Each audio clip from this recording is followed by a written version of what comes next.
Good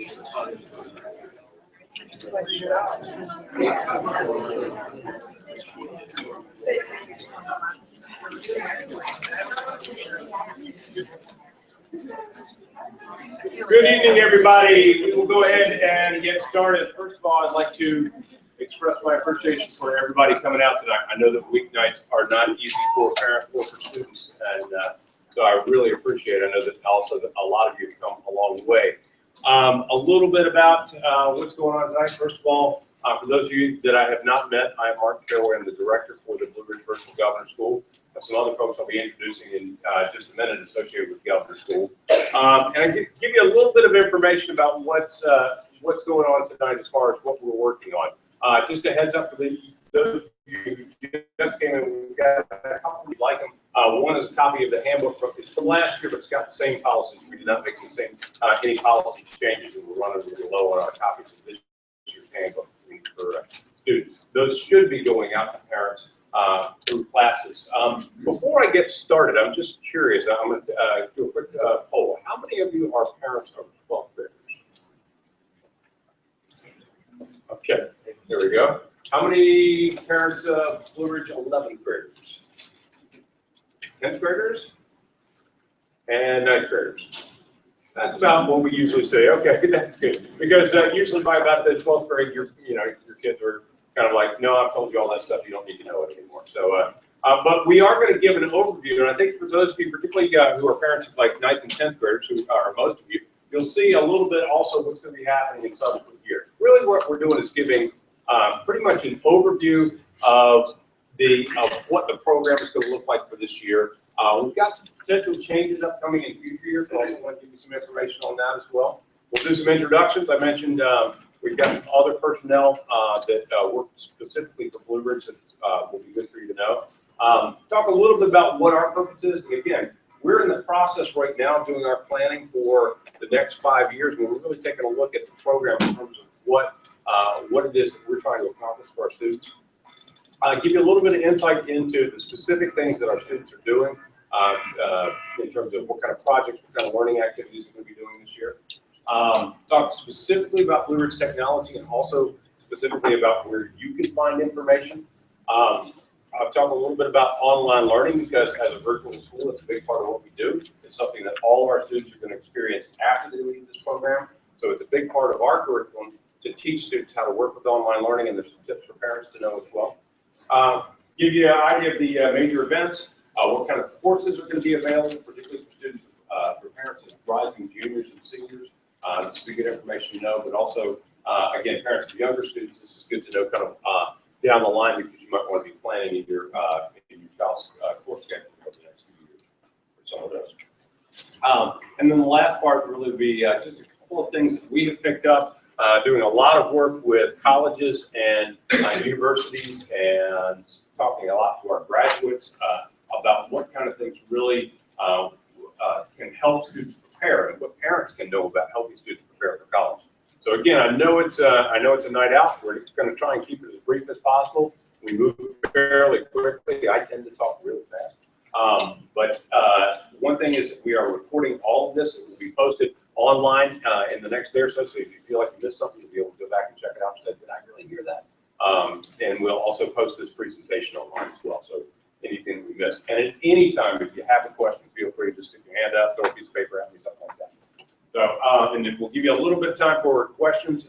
Also, I'll stick around afterwards for anybody that has individual questions about their school.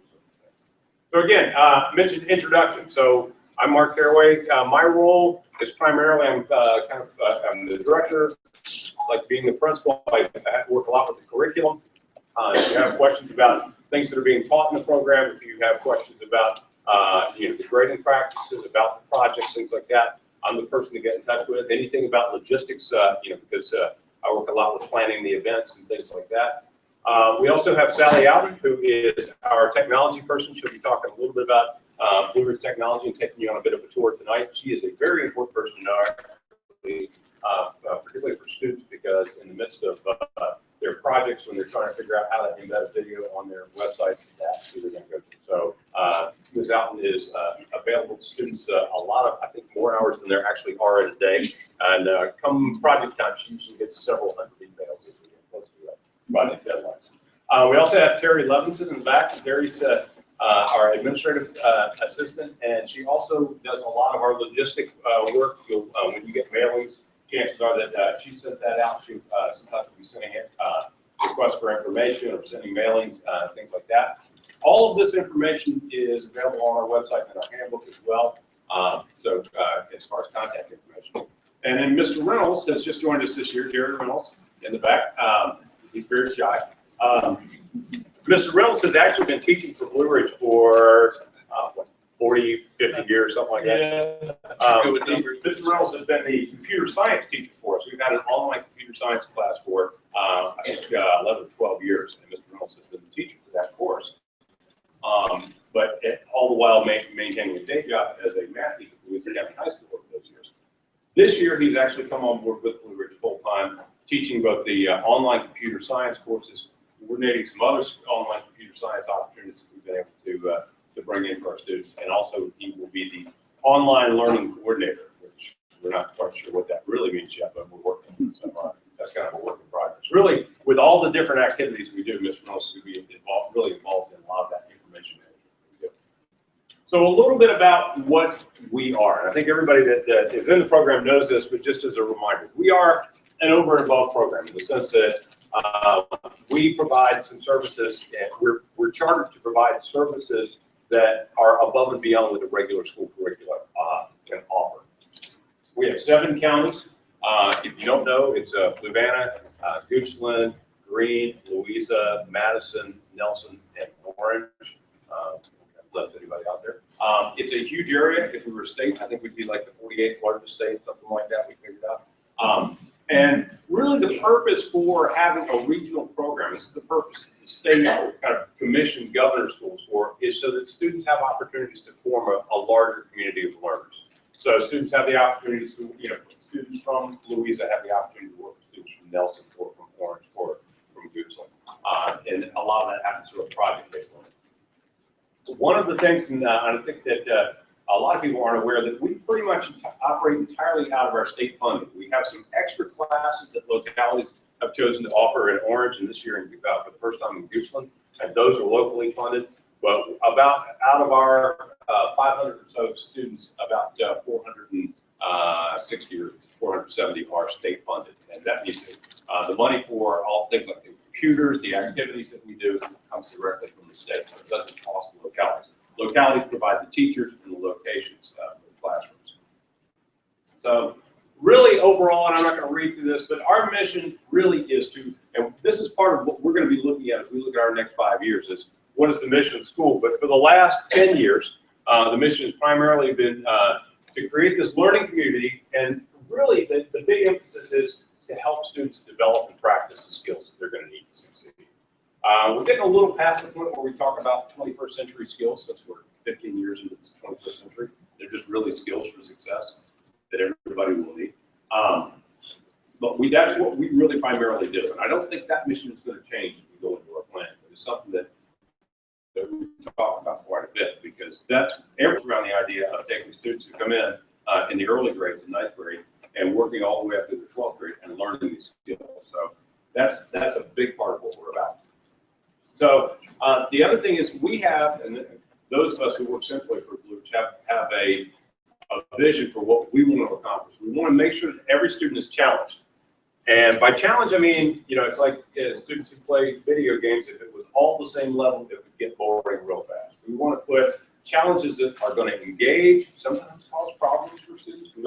We're not trying to put anybody in tears. We're not trying to break anybody's life or anything like that. Sometimes it may seem like that from a parental standpoint when you see your kid struggling through a challenge. But the ability to get through and overcome a challenge is going to be one of the biggest skills that they can take out of this program. So we do strive to do that, put challenges and legitimate challenges in front of students. We want to make sure the students are inspired. That students have the opportunity to do the things that they're interested in doing. And we try to put some choice in all these different projects we do. We try to have different roles that where students can fit, things that they're going to be doing in that project to their best skills. That's a big part of what we're going to try to do. And then the other piece that we're going to do is we want everybody to leave prepared. So again, this is something where When a student comes in ninth grade, we have certain expectations and things that they're going to do in ninth grade. When they're in 12th grade, we have a whole different level of expectations of what they're going to practice. And we're going to try to help make sure the students are prepared for that. You know, by the time they're in 12th grade, and some of y'all have seen probably the presentations, you know, our seniors do an independent study internship project that they basically design themselves. And at the end of it, they stand up and they present. And our students do extremely well in doing exactly what I'm doing now. Standing up without notes, talking about their projects, usually without any kind of words on their slides. It's just a phenomenal skill set. And I keep hearing from our graduates that when they get to college and they get to the working world, those are some of the things that serve them the best. So that's what we're trying to do. So a little bit about how we do that, because we do it in a variety of ways. I mentioned the skills curriculum. These are the things we're really going to focus on. Everything's got ethics embedded in it. I'm just talking with several of the classes as I've handed out handbooks about the importance of our honor code. We want to teach ethical thought. Several of our projects are related to ethics of inventions and technologies and history. Public presentation, that's a thread that will run through everything. Every grade level has some form of public presentation piece. And again, we kind of ratchet that up as it goes farther. Most of these will be group presentations until students hit their senior year. So as I like to tell students, there'll be somebody there to catch them if they pass out. But it's something that, you know, we watched last year, our ninth graders absolutely, and that there's several 10th graders here tonight, you guys absolutely blew the wheels off the ninth grade ethics and history presentation. I mean, consistently, our students were able to step up. So we have high expectations for what they'll be able to do. Research and analysis. Almost every project has an individual research piece to it. And so a lot of our students are engaged in that now in the 9th and 10th grade projects. This is a huge one. Our projects are big. They tend to be like at least a month and a half, 2 months. And part of that is so students can manage that information. That's part of what we're going to share with you tonight, is how you as parents can keep an eye on what's due, when is it due, and how to maybe help students figure out how to do their own internal deadlines between, because that's a huge skill for students going off to college. Technology, obviously, we use a lot of technology. We use very simple technology. And what we're trying to do with technology is make sure the students can access any kind of technology that they come up against and be able to use it productively. Collaboration. Most of our projects and most of the activities that we do are team-based. When you go to UVA Library, and we'll take our 10th graders here this year, we'll walk in, we'll take our 12th graders as well to do research. You walk in, it's entirely set up with group work, study and work carols all throughout the library. And you see groups coming in doing team projects. And we talk to our graduates, because we always see graduates, about a quarter of our students end up at UVA. We always grab and say, okay, what's working for you? And that's another one that we tell us, besides public presentation and collaboration. A lot of students get to college without ever having had to work in a team setting and figure out how to make a decision. Problem solving, you know, a lot of these projects they're open-ended. They don't have a specific answer that we're looking for. Students need to figure out how to work through the problems at hand. And of course, communication. I'm happy to say it's one thing our students learn really well, particularly in an email setting.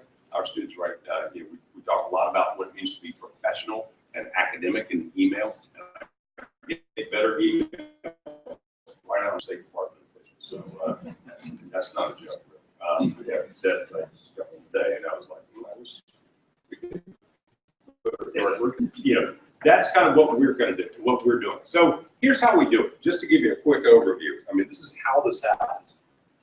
We have websites, and we'll show you how to access these websites that have all of the parameters. They've got what the project's about, they've got resources attached to them, they've got the grading, and they've got all the due dates. So there's a place on our website where you can find these, and Ms. Alex is going to show you that in just a minute. We often start projects right here in this room.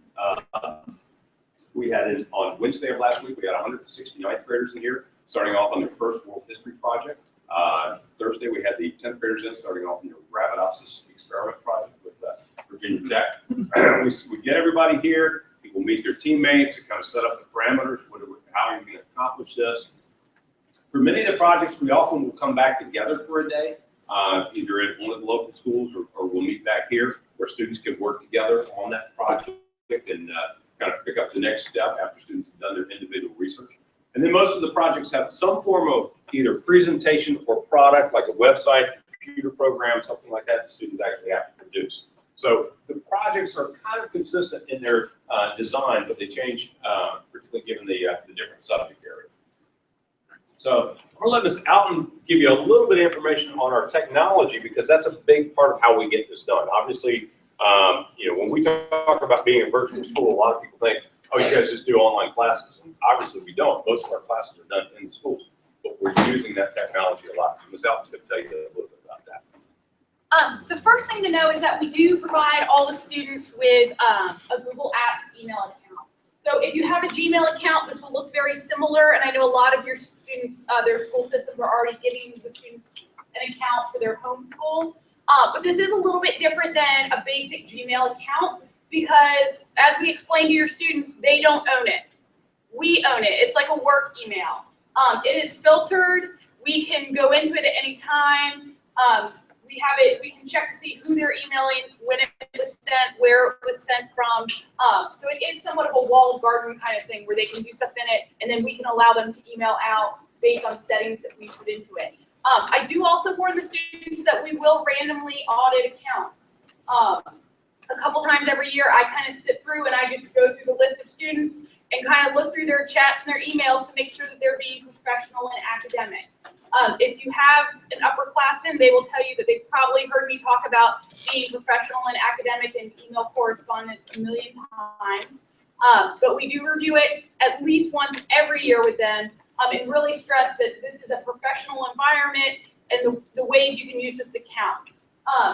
With it comes Google Drive, which is an online office suite. It's the best way to explain it. With Google Docs, it has a word processor, a spreadsheet application, presentations, and we do encourage our students to work in that all the time.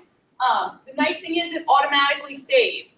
So if they accidentally drop their iPad, or they drop their computer, or they get frustrated and they push the family computer off the table, they don't lose all of their stuff. It's still there when they get to school, it's still there. If they're using their phone, it's still there. The nice thing is it now is also available offline. So if a student doesn't have internet at home, they can check out a laptop from us and take it home and log in, and actually all of their stuff will be there when they get back to school and resync that laptop. All their changes will be updated on the documents. With that, if you don't have a computer at home, or if you don't have internet, or if you're going on a trip with your student and they need to be able to access work while they're gone, we do have a laptop loaner program where they can check out a laptop from us. They have a sheet that you have to fill out before we'll let them take it home. But they'll be able to check that out and take it with them for activities or things like that. Or if they're just getting behind and they need to catch up in their class, they can check a laptop out from us. All of this is on our website, which is this link, www.brvgs.k12.va.us. Or if you just Google us, we're the first option when you Google us. Some things to know for your students, for them to be log in to their email, the best place is to click on this little icon, and they can hop right in here to log in. You are more than welcome to log in as your child. If they tell you they are not allowed to give you their password, contact me. I will give you you go in if you want to see what they're doing in class. Open Class, you see up here, is a resource where we have all of the curriculum that, like, all of our 9th graders in all 7 schools, they will all do everything in Open Class, all those assignments. The individual teachers might do a little bit of flexibility in how they accomplish it, but we do have a set curriculum that all the 9th graders and all the 10th graders go through the same at all 7 schools. We also started using Google Classroom some this year. So if you hear your students talking about that, that's just a way for our teachers to make it a little bit easier for your students to turn things in electronically, and to kind of manage all of the virtual paperwork, which I guess you can't even call it paperwork anymore. Paper. The fourth option over here is called Turnitin. This is a program when students write papers for Blue Ridge. Before they actually turn it into their teacher, we require them to turn it in to Turnitin.com.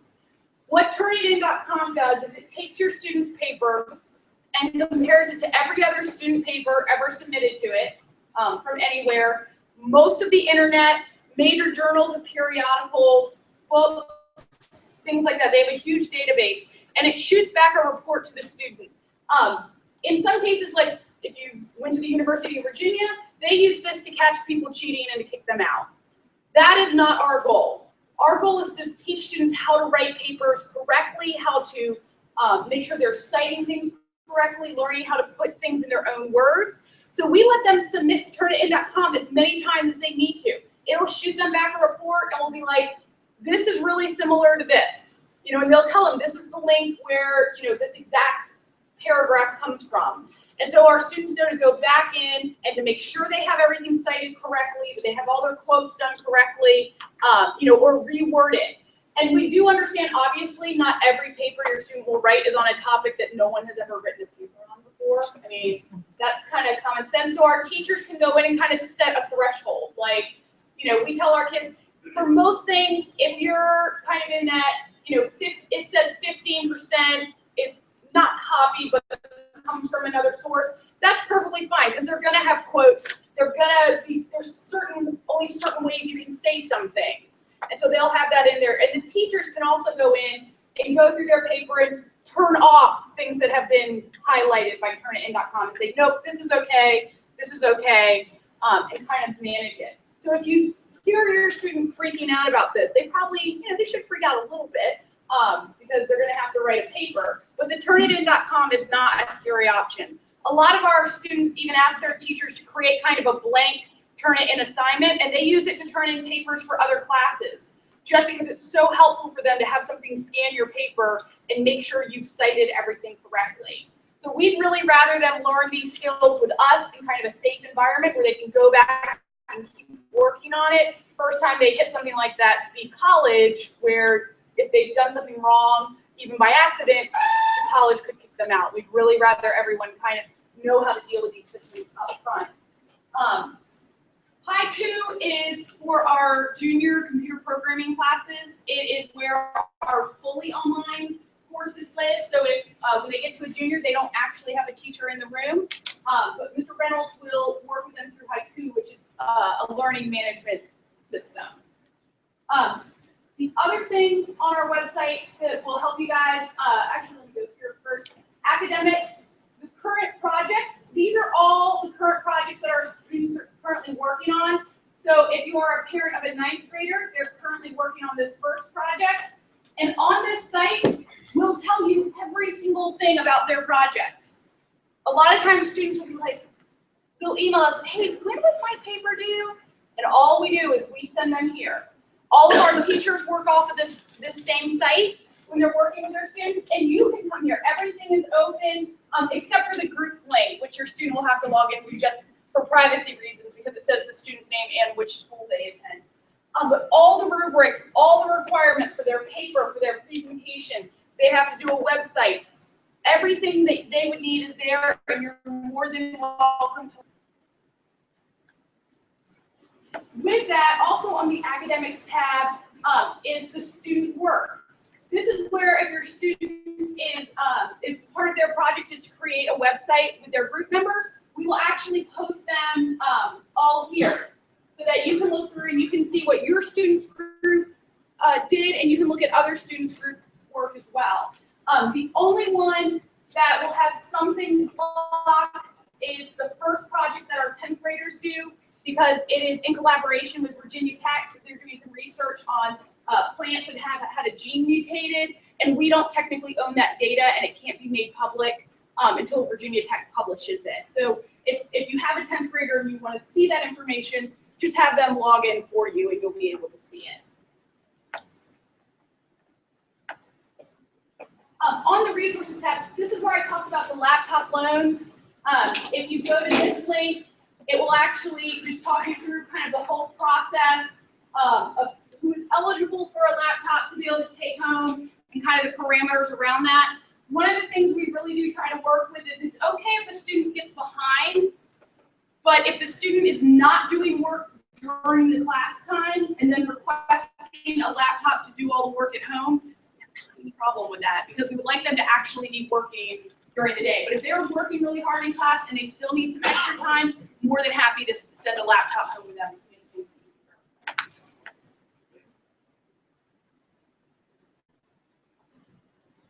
The help desk is where students can submit tech requests, and this isn't just for the computers at school or for their accounts. If they're trying to use one of our services at home on your home computer and it's not working, have them submit a help request. I'll do the best I can working with them to try to solve the problem based on their home computer. I generally can get it fixed and get them back on track. Also, here's all of the search and help stuff in terms of all the Google tools we use. Scholar search and book search, these are great if you're not close to a library. Scholar search is a Google search engine that only returns back peer-reviewed academic articles. So it's not like Jim's plant website, and no one has any idea who Jim is. It's actual peer-reviewed scholarly articles that they can cite in papers. And then book search actually lets them search through books, and a lot of times, if it's an older book, you can see the full text and read the book right there, or you can at least get the abstract and find out if that's a book that you would want to check out from a library. The only other one that I would really suggest is the OWL Writing Lab by Purdue University. It is a fantastic research site for writing any type of paper, whether it's creative writing or research, knowing how to cite things, what to do if you have writer's block, how to write a thesis statement. Can talk your student through all of those things and kind of get them going again if they can't remember. It's a great resource for anyone that has to do any type of writing. And then last couple things, if you need to contact me, you just click contact BRVGS and it'll go to Mr. Caraway and myself. Any email that's sent there and our phone numbers and things are there. All of our upcoming events are always on this little calendar. If you use Google Calendar, you can just click on this icon and it will actually add our calendar to your calendar where you can see it, and if we change something, it will change on yours as well. And then lastly, our Twitter and Facebook. If you just want to see, a lot of times we'll post pictures from field trips or something like that on the Facebook page, or remind students to wear a coat when we go to DC and we're going to be outside in December. They still won't show up with coats, and I know you sent them to school with a coat. But all of that is up there, so please, that's a great place. There's a Facebook page. If you don't want to have to remember to come to our website for news items, we also post them there. That's an easy way to kind of get everything sent to you. If you are planning to get your student a computer and you want to do a computer that won't be obsolete by next year this time, please let me know. I'm more than happy to give you suggestions for a computer that will get your student through Blue Ridge. I doubt I can get you a computer that will get them through Blue Ridge and for 5 years of college, because no technology lasts that long anymore. But I'm happy to give any advice I can on that.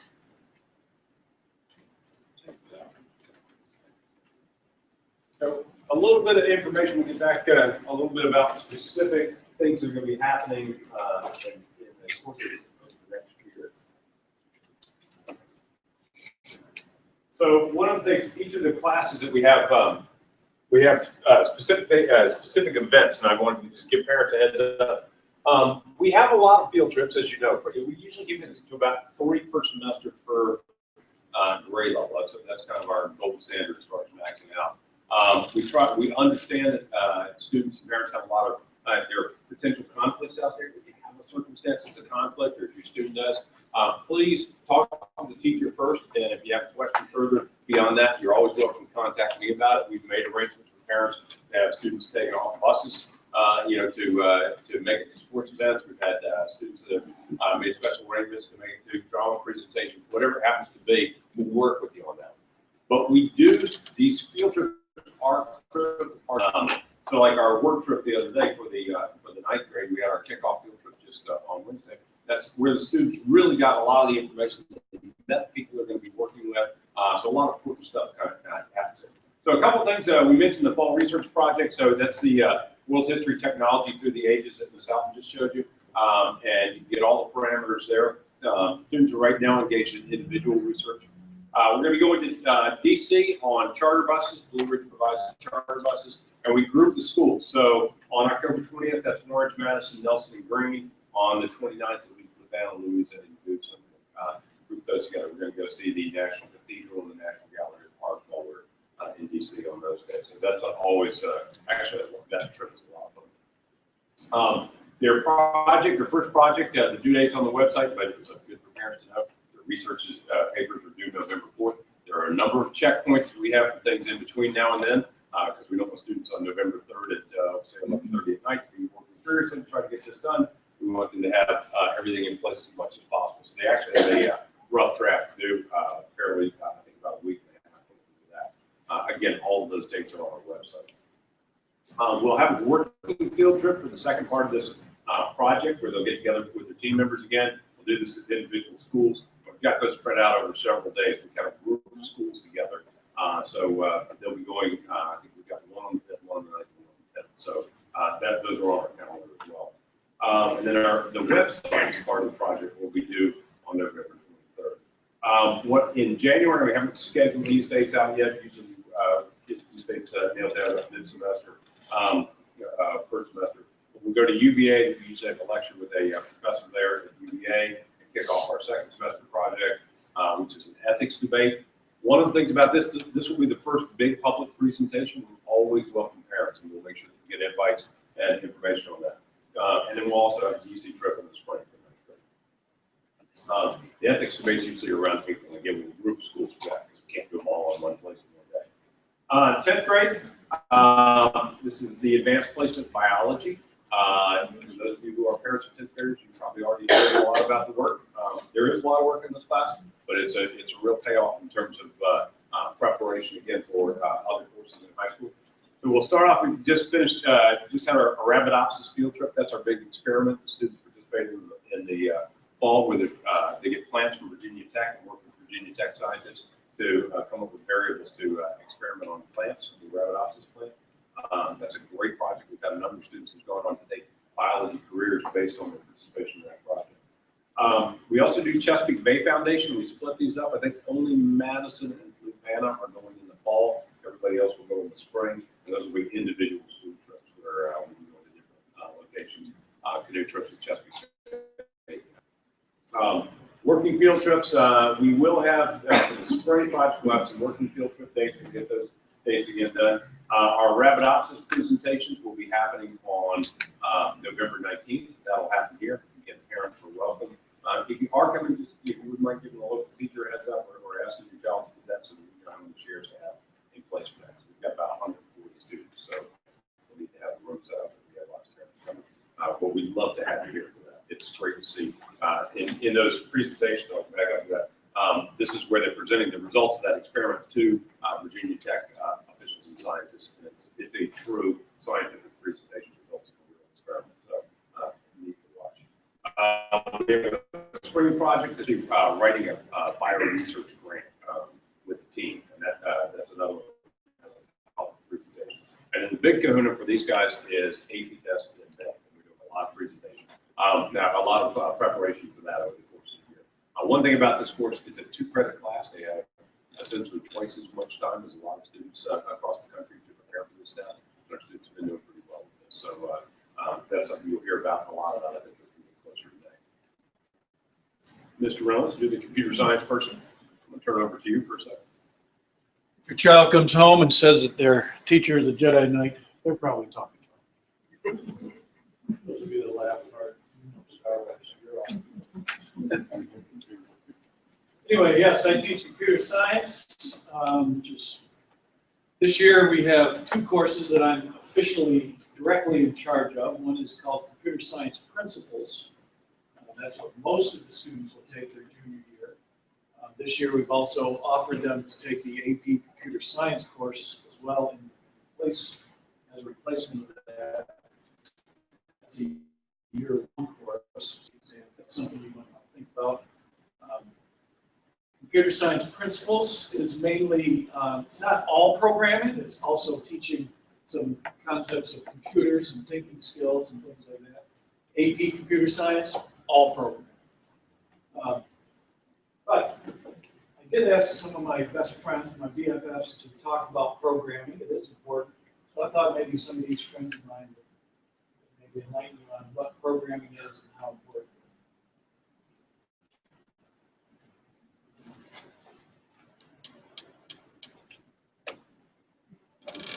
I was 13 when I first got access to A computer. My parents bought me a Macintosh in 1984 when I was 8 years old. I was in 6th grade. I learned to code in college, freshman year, first semester, intro to computer science. I wrote a program to play tic-tac-toe. I think it was pretty humble beginnings. I think the first program I wrote asked things like, what's your favorite color? Or how old are you? I first learned how to make a green circle and a red square appear on the screen. The first time I actually had something come up and say, hello world, and I made a computer do that. It was just astonishing. Learning that program didn't start off as wanting to learn all of computer science or trying to master this discipline or anything like that. It just started off because I wanted to do this one simple thing. I wanted to make something that was fun for myself and my sisters. And I wrote this little program and then basically just add a little bit to it. And then when we needed to learn something new, I looked it up either in a book or on the internet and then added a little bit to it. It's really not unlike kind of playing an instrument or something, or playing a sport. It starts out being very intimidating, but you kind of get the hang of it over time. Coding is something that can be learned, and I know it can be intimidating. A lot of things are intimidating, but what isn't? A lot of the coding that people do is actually fairly simple. It's more about the process of breaking down problems than sort of coming up with complicated algorithms as people traditionally think about it. You don't have to be a genius to know how to code. You need to be determined. Addition, subtraction, that's about it. You should probably know your multiplication tables. You don't have to be a genius to code. Do you have to be a genius to read? Even if you want to become a race car driver or play baseball, or build a house, all of these things have been turned upside down by software. But it is, computers are everywhere. You want to work in agriculture? Do you want to work in entertainment? Do you want to work in manufacturing? It's just all over.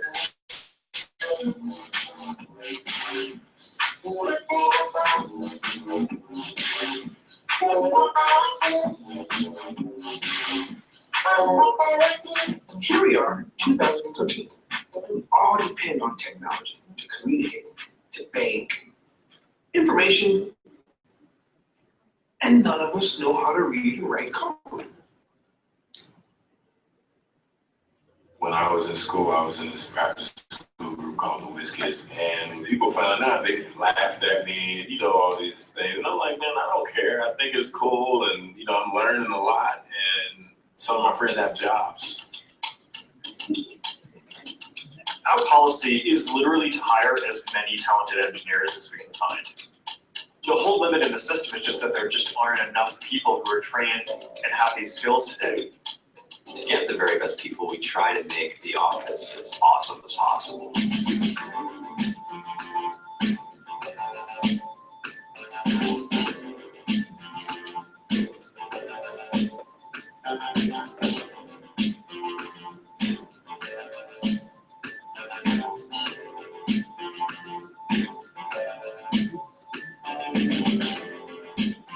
You're a fantastic chef.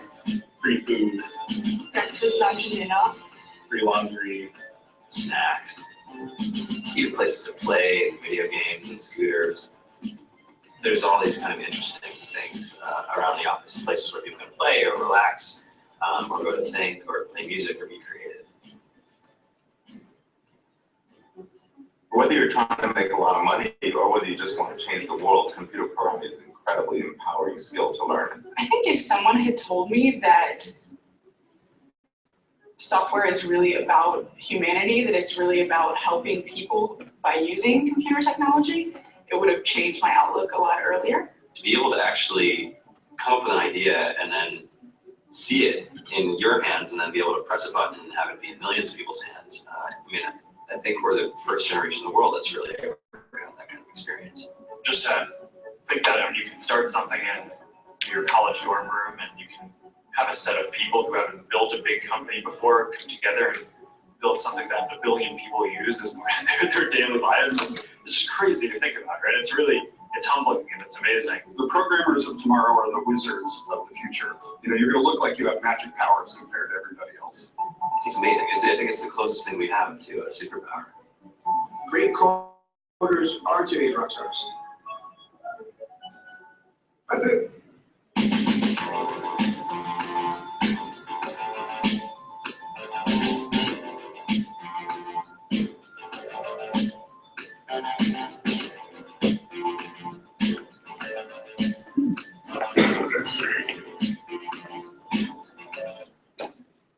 So they pretty much told me what,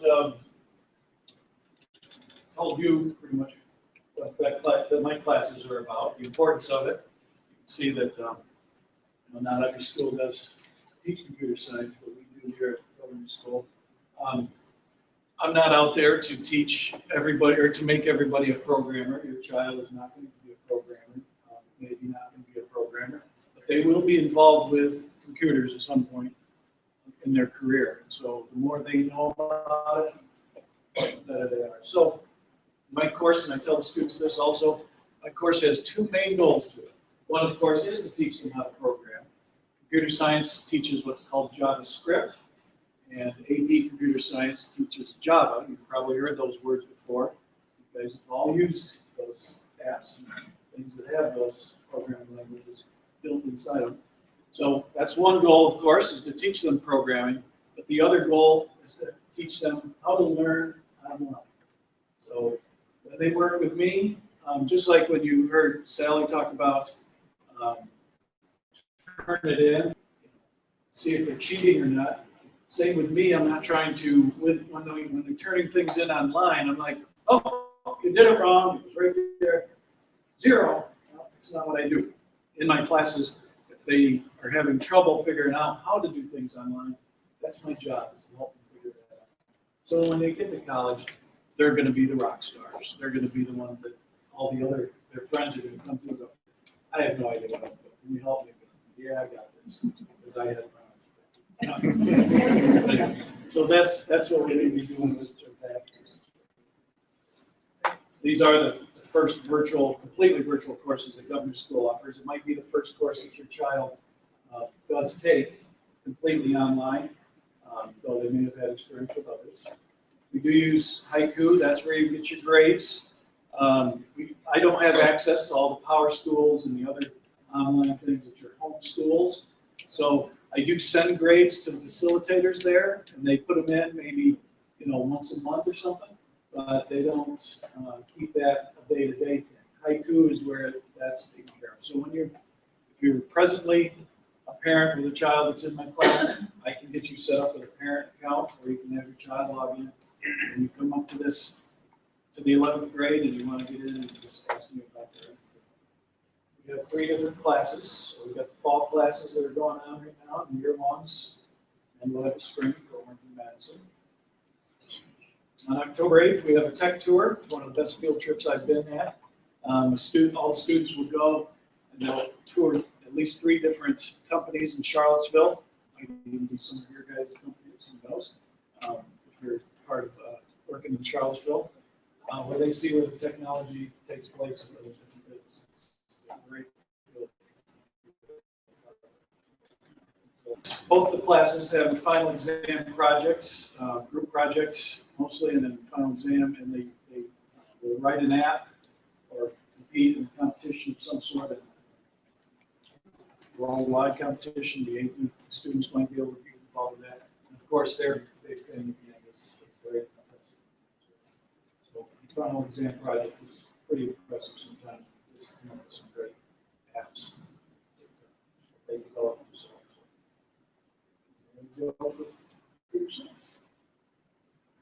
So I know we don't have many parents of seniors, but I did want to just give you a quick heads up on the senior project, because this drives a lot of the other stuff that we do in the program. We're trying to prepare students for this. And if you're not familiar with our seniors, get to basically do an internship, a research project, and community service around any topic they can sell us on.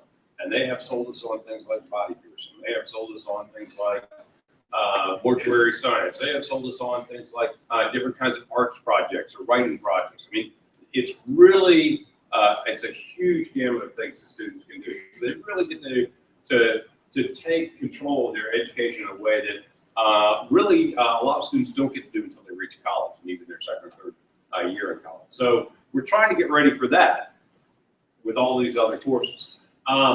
So again, letting parents know ahead of time. One of the things about this is students often can do their internships ahead of time. In the summer, we probably had 20 out of our 100 or so students, 25 of them did summer internships, and that takes a lot off their plate for their senior year, which, as you know, is a busy time. So So that's something to think about. Also, again, these are really public, particularly at the end. So we always invite parents. We have parents sometimes of underclassmen who come and see some of the senior presentations or the senior expo. I'll tell you about that in a sec, to see what they're doing.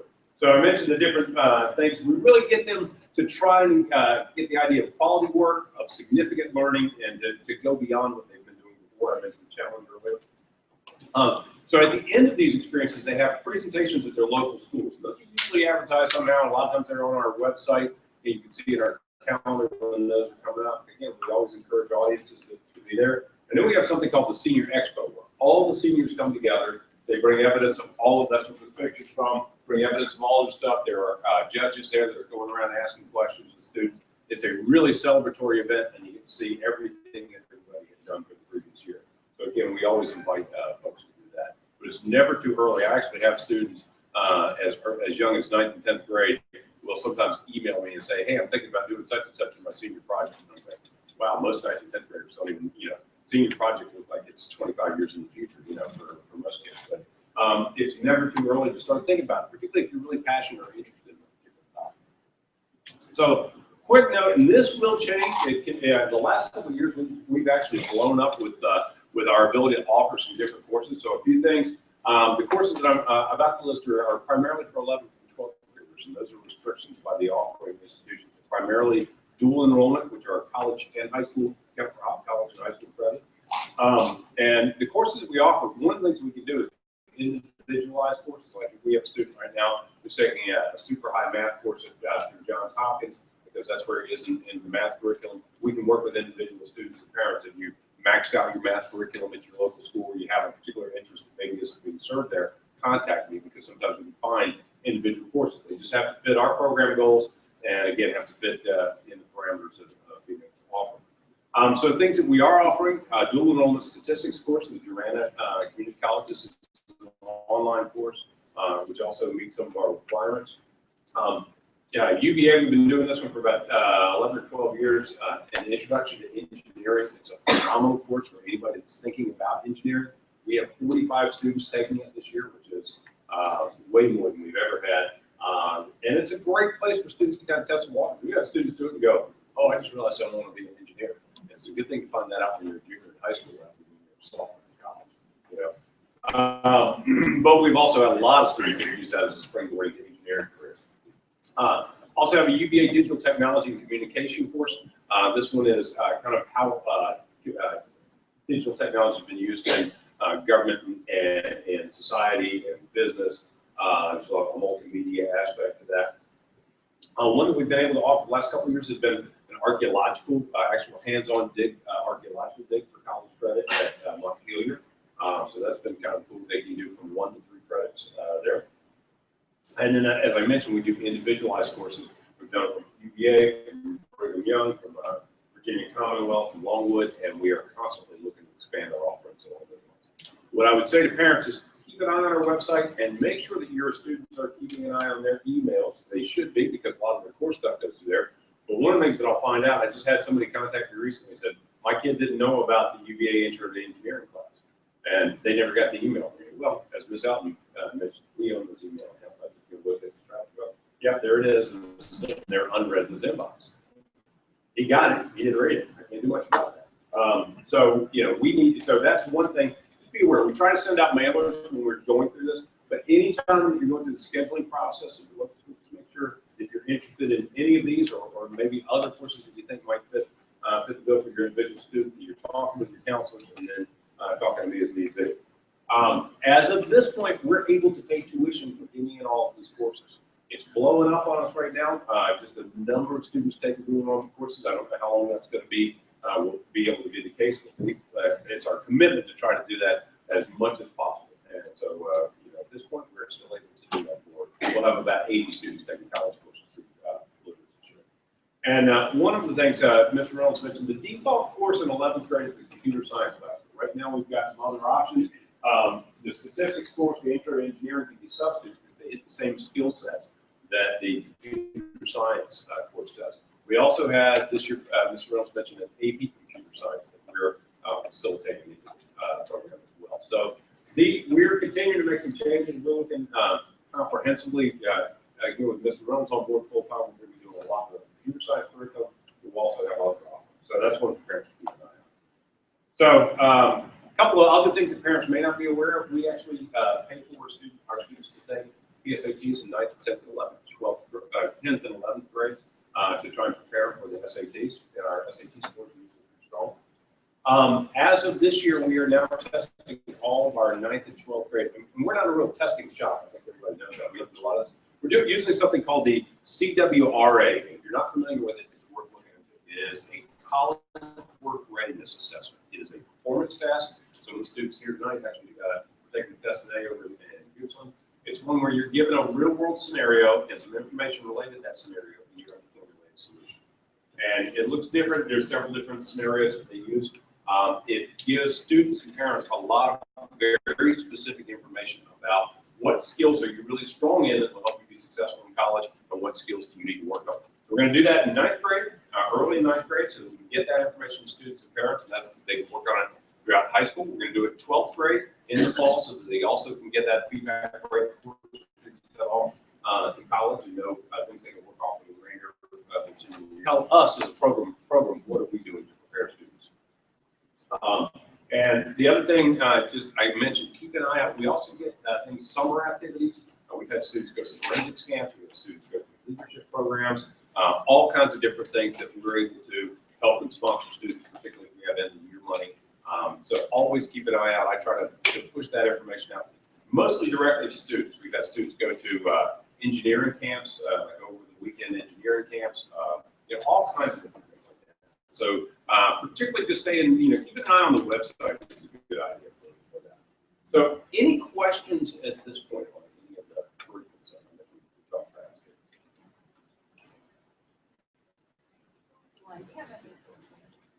All right, we'll start here and I'll go back to you. Go ahead. We do not have an SAT prep. We feel like the SAT prep is built into a lot of what we're doing. We do our 9th grade class is really a pre-AP class. We're doing a lot of document-based question and writing, so a lot of vocabulary. 10th grade class with there's a lot of, it's a biology class with a lot of mathematics involved. There's a lot of chemistry that's involved, So we haven't had a dedicated class. We built it into the curriculum. And our students this year, we just looked at our average SATs run about 220 points over the Virginia State average, a little bit higher than the national. So that's what we're doing, the PSAT prep and things like that. But we just haven't had a place where that as a standalone course has been something that's been really requested. Something people know.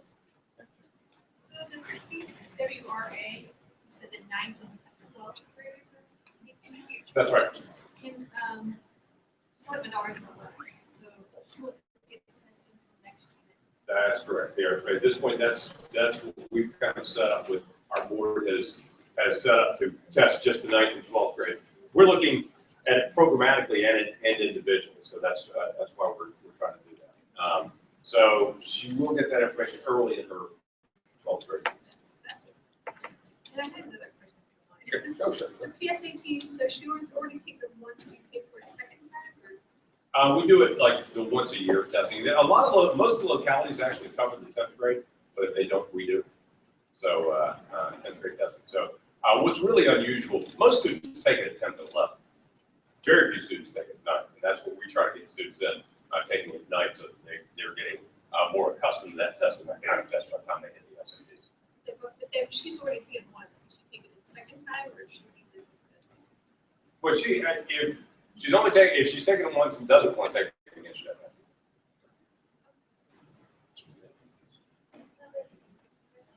to.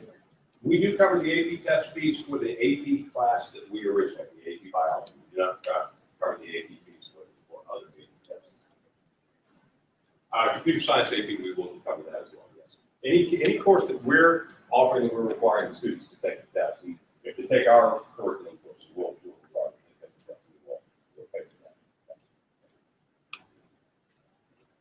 Yes? Where's the senior expo held? Where do you do that? For the last several years, and this year, we've held it at the Orange County School Board office in Orange. They've got a nice big space at their school board meeting office. Next year, we've got a big, and I probably should have mentioned this, we we've grown, in my time, this is my 11th year in the program, when I started, we had 290 students. This year we'll have somewhere in the ballpark of about 520. We've added students at each individual class level, but also some of the localities have added sections at local expense. So next year, we probably will have to move that, because we've got a big bubble. Our 11th grade class is 140 students. Our 11th and 12th grade classes have about 140 each, and then 160 in the 9th grade class. So they're coming. We're going to figure out how we're going to do that. We may even have to split that up so that we can, because they don't get so watered down. And there's, too many projects in one place at one time. And that too will be on your website. That will be on the website. Yeah, we'll have that. Other questions? Is there any difference in success from students in the virtual government schools compared to the government schools?